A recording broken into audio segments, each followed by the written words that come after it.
अस्सलाम वालेकुम एवरीवन। इस वीडियो में हम बात करेंगे पाकिस्तान स्टॉक एक्सचेंज के की बेंचमार्क इंडेक्स KC100 इंडेक्स के बारे में और ये देखेंगे कि मार्केट की परफॉर्मेंस किस तरह से नजर आती है, अब मार्केट कहाँ पे लगती है, कहाँ जा सकती है और मार्केट के जो टेक्निकल लेवल्स हैं, सपोर्ट और रेजिस्टेंस कहाँ पे बन सकती है, जहाँ पे आप अपनी इंटरडे टाइम स्ट्रैटेजी या फिर आप अपनी पोजिशनल ट्रेड्स को जो है वो स्ट्रीमलाइन कर सकते हैं और आप मार्केट के उन लेवल के हिसाब से जो है अपनी ट्रेडिंग स्ट्रैटेजी को इम्प्लीमेंट कर सकते हैं।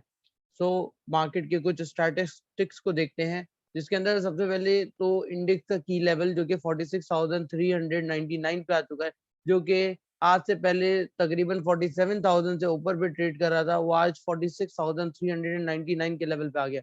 इंडेक्स ने आज तकरीबन कोई 715 पॉइंट लूज किए हैं और अगर इंडेक्स का हाई देखा जाए तो 47,174 का इंडेक्स ने हाई बनाया, जबकि लो जो है 46,306 का लो जो है मार्केट ने आज फॉर्म किया।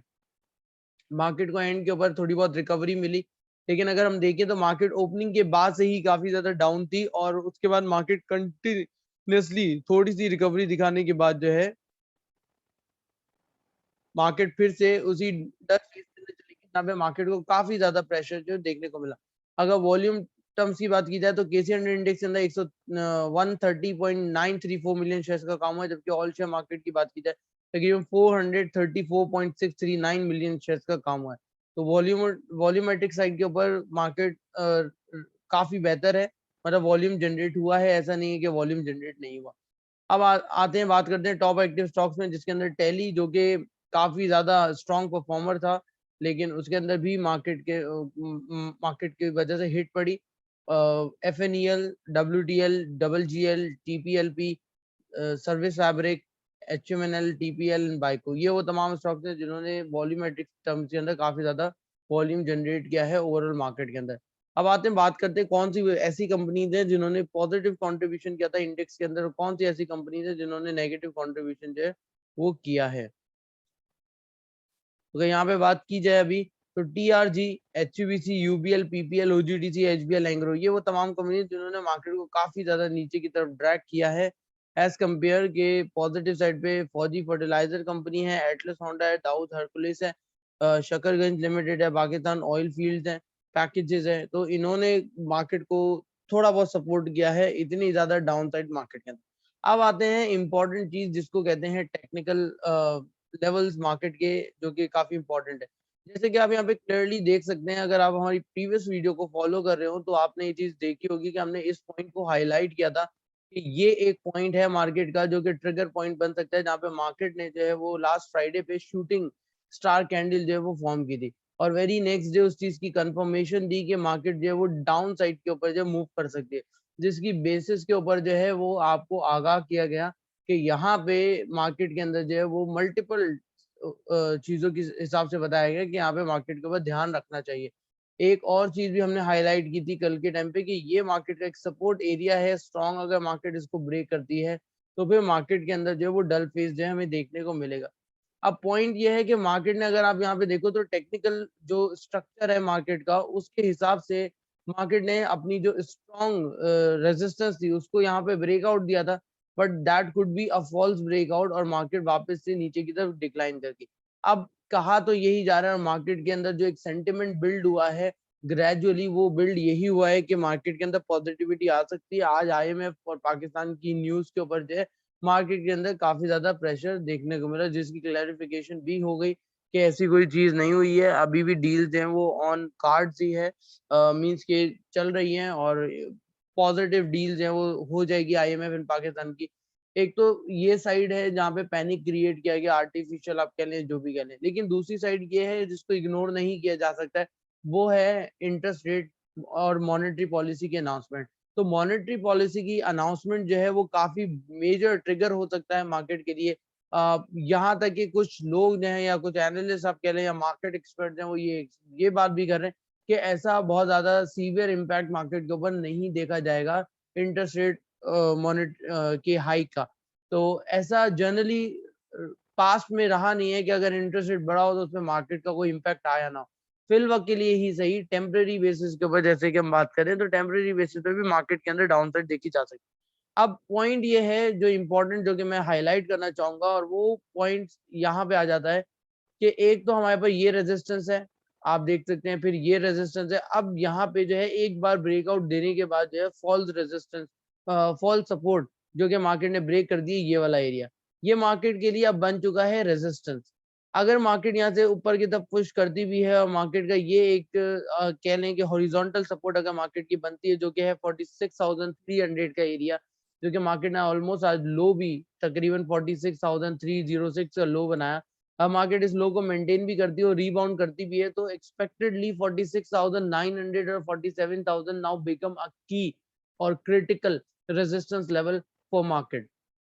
मार्केट अगर ऊपर जाती भी है तो यहाँ से हो सकता है मोस्ट प्रॉब्ली के मार्केट ऐसे घूमे और यहाँ पे टेस्ट करके वापस मार्केट जो नीचे गिरे, जब तक मॉनेटरी पॉलिसी के अनाउंसमेंट का टाइम भी हो जाएगा, जैसे कि तकरीबन एक्सपेक्टेड है कि 20 या 21 नवंबर तक जो है मॉनेटरी पॉलिसी के अनाउंसमेंट जो है वो हो जाएगी। तो उसके अंदर एक्सपेक्टेड मार्केट कंसेंसस जो यही है कि तकरीबन 50 to 100 बीपीएस का जो है ना वो हाइक आ सकता है, जिस तरह से पेट्रोल की कीमतों में इजाफा हुआ है, जिस तरह से इन्फ्लेशन एक्सपेक्ट किया जा रहा है, तो उस चीज को कंट्रोल करने के लिए स्टेट बैंक जो है ये डिसीजन ले सकता है। तो अगर ये डिसीजन लेता है तो उसकी वजह से मार्केट को हम दोबारा से जो है नीचे देख सकते हैं, और मार्केट यहाँ से आराम से कोई 3-4 हजार पॉइंट जो है वो निकाल सकती है एक्सपेक्टेडली। तो बात यहाँ पे आ जाती है कि यहाँ पे पोजीशन बिल्ड की जाए कि नहीं। इन इन आवर पर्सपेक्टिव, अगर हम हमारा व्यू बताएं तो उसके अंदर यही है कि अभी लॉन्ग टर्म के लिए पोजीशंस को ना बिल्ड किया जाए, बल्कि शॉर्ट टर्म ट्रेडिंग की जाए, कि अगर आप रखना चाहते हैं तो स्विंग ट्रेड कर लें ज्यादा से ज्यादा, और स्विंग ट्रेड के बाद आप अपनी पोजीशन को लिक्विडेट करके साइड पे हो जाएं, रादर देन कि अभी यहाँ पे एक लॉन्ग बिल्डअप जो है वो किया जाए। क्योंकि अगर मार्केट नीचे जाती है तो डेफिनेटली रेट्स टूटेंगे, और रेट्स जब टूटेंगे तो आपको और ज्यादा अच्छे रेट्स के ऊपर जो है एक्यूमुलेशन करने का टाइम मिल जाएगा। तो रादर देन कि आप अभी अपनी लिक्विडिटी को जो है वो चॉक कर लें, तो इसलिए ये स्ट्रैटेजी रखें कि जो स्विंग ट्रेड्स हैं वो आप कर सकते हैं, इंट्राडे ट्रेड्स कर सकते हैं, पर जो लॉन्ग टर्म पोजिशनल ट्रेड्स आप कर रहे हैं तो वो अभी ना करें, वो ज्यादा बेटर रहेगा। ये तो हो गया एक पॉइंट ऑफ व्यू जो कि हमने डेली टाइम फ्रेम पे देखा। अब यहाँ पे अगर हम आरएसआई को भी ऐड कर लें अपनी एनालिसिस के अंदर, तो ये हमें क्लियर कट आरएसआई का भी एक आउटलुक मिल जाएगा कि मार्केट का मोमेंटम क्या चल रहा है। कल की वीडियो में जहाँ पे इस चीज को अर्ली टाइम फ्रेम के ऊपर हाईलाइट किया गया था कि बेरिश डाइवर्जेंस जो है वो देखी गई है आरएसआई के अंदर, उसको भी डिस्कस कर लेंगे। जैसे कि आप यहाँ पे देख सकते हैं आरएसआई काफी ऊपर है, ऑलमोस्ट आरएसआई ने अपना टॉप जो है वो 66.80 के आसपास बनाया है, और उसके बाद आरएसआई काफी तेजी से नीचे गिरा। तो अब यहाँ से एक दो चीजें हैं जो कि नजर आ रही हैं। एक तो बहुत ही इमीडिएट सपोर्ट मिल सकती है मार्केट को, तो कल के टाइम में हम रिकवरी भी एक्सपेक्ट कर सकते हैं, क्योंकि काफी ज्यादा मार्केट गिरी है। लेकिन अगर 46,300 का लेवल टूट जाता है अर्ली आवर्स के अंदर ही, तो फिर उसके अंदर मार्केट को कंट्रोल करने में थोड़ा सा टाइम लग सकता है। तो इसलिए उसी टाइम पे पोजीशन बिल्ड ना करें, और वेट करें कि मार्केट अगर जब सेटल होती है तो उस टाइम पे पोजीशन बिल्ड की जाए। जो कि फिब रेशियो की एनालिसिस अगर हम वो अप्लाई करते हैं, तो उससे भी काफी क्लियर कट आइडिया हो जाएगा कि एक्चुअली मार्केट की सपोर्ट मिलेगी कहाँ पे। तो जैसे कि हम यहाँ पे देख सकते हैं कि फिब रेशियो के अकॉर्डिंगली 61.8% जो रिट्रेसमेंट थी वो उसका लेवल था 46,714। मार्केट ने आज उस लेवल को ब्रेक किया है।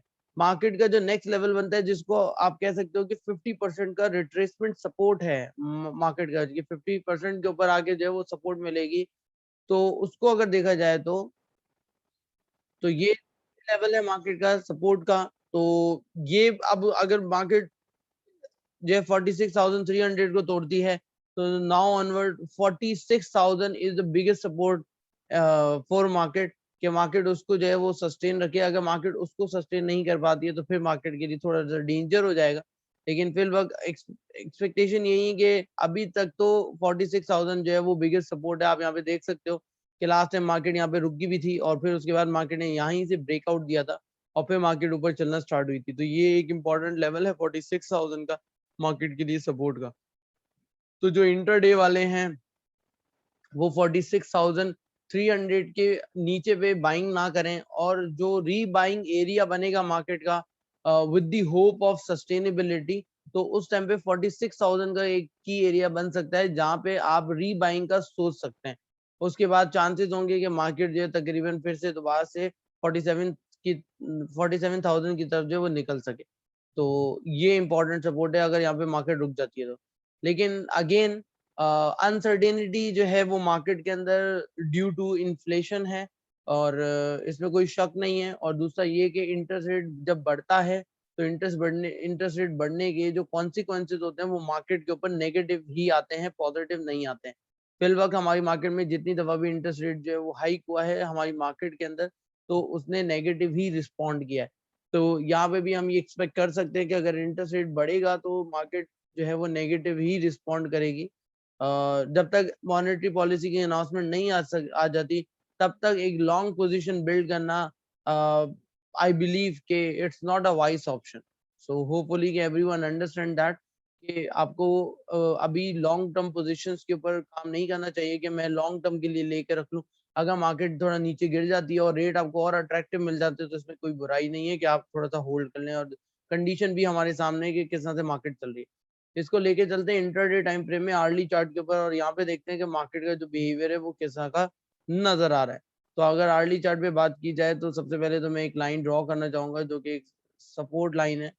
और यहाँ पे ये हम देख सकते हैं मार्केट ने इसको ब्रेक किया, मार्केट नीचे आ गई। इंपॉर्टेंट जो एरिया इंटरडे टाइम फ्रेम में वो 46,000 का ही है। अब ये मैं क्यों कह रहा हूँ कि मैं इसलिए कह रहा हूँ कि मार्केट ने एक दफा यहाँ पे रेजिस्ट किया था और फिर मार्केट ने यहाँ पे काफी आवर्स जो है यहाँ पे रेजिस्ट किया है इस लेवल के ऊपर। उसके बाद मार्केट इसको ब्रेक करके ऊपर गई है। तो एक्सपेक्टेड जो लेवल है वो 46,000 का एक तो फिब रेशो के फिब एनालिसिस के पॉइंट ऑफ व्यू से भी इम्पोर्टेंट है। और दूसरा आपके सामने के इंटरडे टाइम फ्रेम के अंदर लास्ट 2 टाइम्स मार्केट इस लेवल के ऊपर काफी ज्यादा कंसोलिडेट हुई है या फिर मार्केट ने इसको काफी ज्यादा रिस्पॉन्ड किया है इस लेवल के ऊपर। तो मोस्ट प्रॉब्ली के अब भी अगर मार्केट आती है इस लेवल के आसपास तो यहाँ पे रिस्पॉन्ड करेगी। और यहाँ पे हम देख सकते हैं वॉल्यूम का भी जो है एकदम से बहुत ही ज्यादा चढ़ाव यहाँ पे देखा गया है कि वॉल्यूम काफी ज्यादा जो है वो यहाँ पे जनरेट हुआ। तो यहाँ पे काफी ज्यादा काम हुआ इन शॉर्ट। तो इस चीज के ऊपर नजर रखी जा सकती है अभी। अगर आरएसआई की बात करें अर्ली टाइम फ्रेम में तो अर्ली टाइम फ्रेम में मार्केट जो है वो काफी नीचे आ चुकी है। तो यहाँ से मार्केट थोड़ा और नीचे जा सकती है लेकिन बहुत ज्यादा भी नीचे नहीं जाएगी। मार्केट के अंदर एक शॉर्ट टाइम रिकवरी जो है वो हाईली एक्सपेक्टेड है। तो लेट्स सी अगर सेंटिमेंट बहुत ज्यादा नेगेटिव नहीं होते हैं तो अकॉर्डिंग टू टेक्निकल एनालिसिस हम ये एक्सपेक्ट कर सकते हैं कि यहाँ से हमें जो है वो रिकवरी मिल सकती है। दूसरी चीज ये अगर आरएसआई का एनालिसिस किया जाए तो लास्ट टाइम पे आरएसआई की बेसिस के ऊपर अगर हम देखें तो यहाँ पे बॉटम बनाया था आरएसआई ने और उसी सेम टाइम पे मार्केट ने यहाँ पे जो है वो बॉटम बनाया था। फिर आरएसआई जो है वापस से नीचे आई लेकिन आरएसआई काफी ऊपर से ही आरएसआई घूम गई थी जबकि बॉटम जो है वो सेम लेवल पे बना था। तो इंटरडे टाइम फ्रेम में ये एक एजुकेशनल पॉइंट ऑफ व्यू से भी मैं पॉइंट को हाईलाइट कर रहा हूँ कि जब इस तरह का सिचुएशन नजर आता है चार्ट के ऊपर तो उस टाइम का मतलब ये होता है कि जब आपके जो ट्रेडिंग लेवल्स हैं वो अगर 2 टाइम्स बॉटम बना रहे हो और आप आरएसआई जो है वो सिमिलर फ्रेम टाइम में बॉटम ना बना रहा हो, नया बॉटम ना बनाए, तो ये टाइम होता है जब आप बाइंग का जो है वो एक्सपेक्टेशन क्रिएट करते हैं कि यहाँ पे बाय हो सकती है। से फॉर एग्जांपल यहाँ पे अगर बात की जाए जैसे कि हम आरएसआई को देख सकते हैं कि ये फर्स्ट बॉटम यहाँ पे बनाया, उसके बाद आरएसआई के अंदर एक छोटा सा पिक आया और फिर वापस से आरएसआई जो है वो नीचे के लेवल पे आ गया। तो यहाँ पे अभी इमीडिएटली बाइंग जो है वो नहीं बनती है कि आप इमीडिएटली बाइंग जो है ना ये करें। ठीक है। तो अगर आरएसआई यहाँ से घूम के ऊपर निकलता है और फिर आरएसआई इस तरह का शेप लेता है तो वो लेवल होगा कि बाइंग बनता है। और जनरली चार्ट्स के ऊपर ये चीज ऑब्जर्व की गई है कि अगर एक दफा नीचे मार्केट गिरती है तो फिर उसके बाद दोबारा से मार्केट थोड़ा सा ऊपर जाने के बाद रिट्रेस होती है एंड देन उसके बाद मार्केट अगर सपोर्ट ले तो फिर वहां से ऊपर मार्केट बहुत आराम से जा सकती है। तो इस तरह की चीजों को देखते हुए अगर ट्रेडिंग को किया जाए तो वो काफी बेहतर रहेगी एज कम्पेयर के बस ब्लाइंडली जो है आपने कंपनी को जो है वो पिक किया और पिक करने के बाद अपनी एनालिसिस भी नहीं की और आपने अपने ट्रेडिंग जो है वो स्टार्ट करी। अब अगर इंट्राडे टाइम में देखें तो लास्ट आवर में जो है मार्केट ने तकरीबन 77 पॉइंट लूज किए और इस यहाँ पे बात की जाए तो 137 पॉइंट गेन किए थे लेकिन मार्केट इस कैंडल का हाई जो है 46,521 मार्केट उस हाई को ब्रेक नहीं कर पाई थी।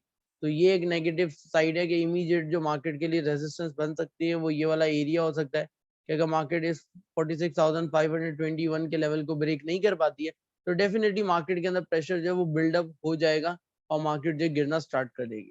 तो इन सब चीज़ों पे नज़र रख के आप अपनी इंटरडे ट्रेडिंग भी कर सकते हैं और यस कि आप अपनी स्विंग ट्रेडिंग भी जो है कर सकते हैं। सो होपफुली कि ये वीडियो आपको काफ़ी यूज़फुल रहेगी आपकी ट्रेडिंग स्ट्रैटेजीज़ के अंदर।